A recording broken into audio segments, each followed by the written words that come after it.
ঘুম থেকে উঠে গিয়েছি ওই 8:30টার দিকে। শরীরটা তেমন একটা ভালো নেই, তাই সেই কারণে একটু লেট হয়েছে। আর ও এসে বললো যে চা খাবে, তো সেই কারণেই চাটা করা, নয়তো আমি চাটাকে স্কিপ করে দিই ও না থাকলে। তারপরে সকালের জন্য ব্রেকফাস্টও করে নিয়েছি, সেটা আর ভিডিও করা হয়নি কারণ তাড়াহুড়োর মধ্যে করেছিলাম, কারণ আধ ঘন্টা সময় ছিল হাতে। বললো 10টার দিকে বেরিয়ে যাব, তাড়াতাড়ি করে ব্রেকফাস্টটা করে দিতে বললো, করেও দিয়েছি। আর দুপুরের জন্য একদম সিম্পল মেনু, কারণ প্রচুর কাজ ছিল ঘর বাড়ি পরিষ্কার করা, তাই জন্য আর রান্নার দিকে টাইম দিইনি। আর এই সাদা আলু চচ্চড়িটা করেছিলাম আর রুটি আর আম কেটে দিয়েছিলাম।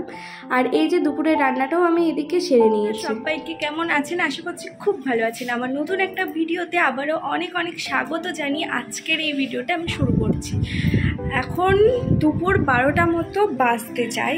আমার রান্নাবান্না মোটামুটি কমপ্লিট। সকালে ওই রুটি আলু চচ্চড়ি আম এসব দিয়ে খেয়ে নিয়েছি। দুপুরবেলা বেশি কিছু করিনি, পুঁই শাক করেছি, আলু চচ্চড়ি আছে, মাছ ভেজেছি, ব্যাস। আর ঢ্যাঁড়স ভাজাও আছে, বাট আমার পুঁই শাক দিয়েই হয়ে যাবে, আর কিছু লাগবে না। আর আমার মুখটা দেখেছো কেমন অয়েলি। আমার মাথায় কালকে তেল দিয়েছি, হেয়ার স্টাইল করেছিল, ক্রিম করা আছে, দেখেই বুঝতে পারছো। তো এখন শ্যাম্পু করবো। আজকে ভাবছি একটু হেয়ার কাট করাতে আসবো। 1 বছর হয়ে গিয়েছে হেয়ার কাট করানো হয়নি, তো ভাবছি আজকে সিম্পল একটা হেয়ার কাট করিয়ে আসবো।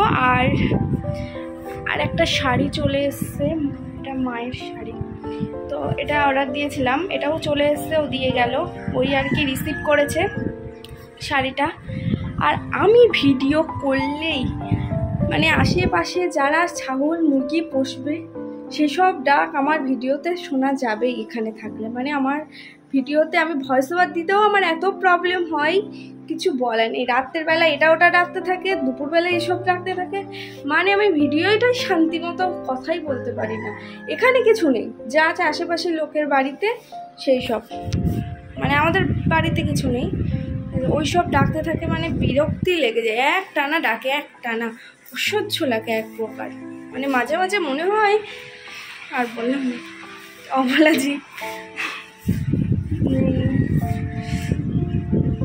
যাই হোক, এখন আমার ঘরের অবস্থাটা একদম এই রকম, মানে জঘন্য এক প্রকার। কারণ আমি 1 সপ্তাহ ধরে কোনো ক্লিন করতে পারিনি, ঝুল টুল কিছু ঝাড়তে পারিনি। ওগুলো এখন পরিষ্কার করবো। 12টা বাজে, 1টার মতো করে স্নান করে শ্যাম্পুটা করবো বলে তাড়াতাড়ি করে নেবো ক্লিনগুলো, তারপরে আবার পুজো দিয়ে তাই খাবো। আর পুজো দেওয়া পর্যন্ত ভিডিও করব, তারপরে আর ফোনটাকে চার্জে বসিয়ে ভিডিও আপলোড দিয়ে চলে যাব নিচে। খাওয়া দাওয়া করে আবার তোমাদের সাথে যখন আমি বেরোবো সন্ধ্যেবেলা তখন দেখা হবে। তো আজকে সারাদিন কি করি না করি টুকটাক তোমাদের সাথে শেয়ার করব। আশা করছি এই ভিডিওগুলো তোমাদের ভালো লাগবে। চলো তাহলে আমি কাজগুলো স্টার্ট করে নিই। জিনিসপত্র বেরিয়েছিল কাচাকুচি করার জন্য, সাথে সাথে ঘর বাড়ি পরিষ্কার করে ঝুল টুল ঝেড়ে একদম বেডশিটও চেঞ্জ করে নিয়েছি। আর এইদিকে আমি স্নান করে পুজোটাও একেবারে কমপ্লিট করে নিয়েছি।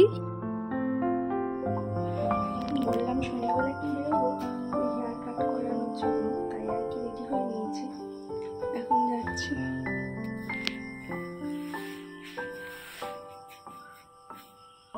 সেই তো দুপুরবেলার পর থেকে আর ভিডিও করা হয়নি, আর এখন এই রেডি হয়ে বেরোচ্ছি। চলুন তাহলে বেরোনো যাক।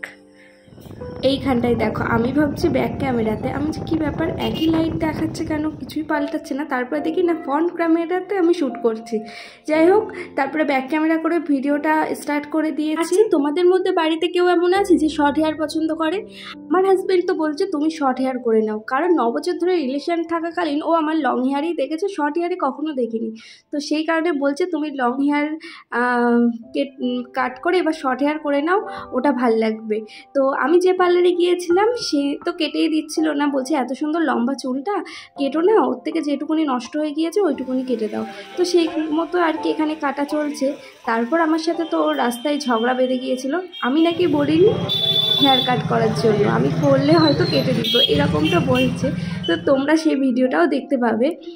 আর এখানে ননদদের সাথে দেখা হয়ে গিয়েছিল রাস্তায়, আর সেই কারণে ওরা গিয়েছিল মন্দিরে পুজো দিতে। তো ওখান থেকে 1 মিনিটের পথ, তো আমিও গিয়েছিলাম মন্দিরে একটু আর মন্দিরে আসার পরে কি জোরে বৃষ্টি হচ্ছে, তোমরাই একটু দেখো সেই দিন কি বৃষ্টি। আর আমি প্রচুর জামা কাপড় কেচেছিলাম, ভীষণ বাবার বাবার সাথেও দেখা হয়ে গিয়েছিল, তো সবাই মিলে আর কি বৃষ্টির মধ্যে আটকে পড়েছি। দেখো কি জোরে বৃষ্টি হচ্ছে, এইরকম সেরা বৃষ্টি ছিল আগের দিনে।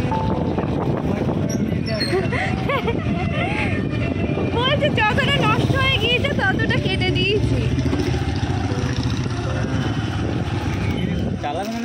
সত্যি কথা, আমি মিথ্যে কথা বলবো কেন? আরে সত্যি কথা, কেটে দেয়নি, আমি কি করবো? বলছে কিনা যে চুল লম্বা চুল, অতটা লম্বা চুল কাটবেও। বাড়িতেও চলে এসেছি, অনেকক্ষণই এসেছি। আর সময় একটু সিঙ্গারা নিয়ে এসেছিলাম, অনেকদিন সিঙ্গারা খাওয়া হয় না, তাই ভাবছিলাম সিঙ্গারা খাবো, তো আর সময় নিয়েও এসেছিলাম। আর আমি হেয়ার কাট করেছি, লেন্থটা ঠিক এই পর্যন্ত। কী করে বোঝায়, কেউ ক্যামেরা না ধরে দিলে না বোঝানো যায় না, তো একদিন দেখাবো কতটা কি চুল কেটেছি। আর তোমরা তো জানো আমার লেন্থটা কতটা লম্বা হয়ে গিয়েছিল 1 বছর, বিয়ের 1 বছর চুল না কাটলে। তো এখন চুল কেটেছি, বেশ মোটামুটি একটা লেন্থে এসছে। এই যে এই পর্যন্ত একটা লেন্থ এনেছি। যাই হোক, আমার তো মানে আমি পার্লারে গিয়েছিলাম, সে কেটেই দিচ্ছে না, বলছে লম্বা চুল রেখে দাও, কিন্তু আমার চুলটা অনেকটা ড্যামেজ হয়ে গিয়েছিল বলে কেটে দিয়েছে। আর আমার হাজব্যান্ড তো একেবারেই লম্বা চুল পছন্দ করে না, আমি জানে কি অঝক্ষিতে পড়ে থাকি, তো সেই কারণেই আর কি বলছিল। আর সকালে কাচাকুচি করতে কিসে একটা লেগে এই হাতটা কেটেছে, একদম এই রেখাটার এখানটাতে, মানে খুব জ্বালা করছে এখন হঠাৎ করে, এতক্ষণ জ্বালা করছিল না।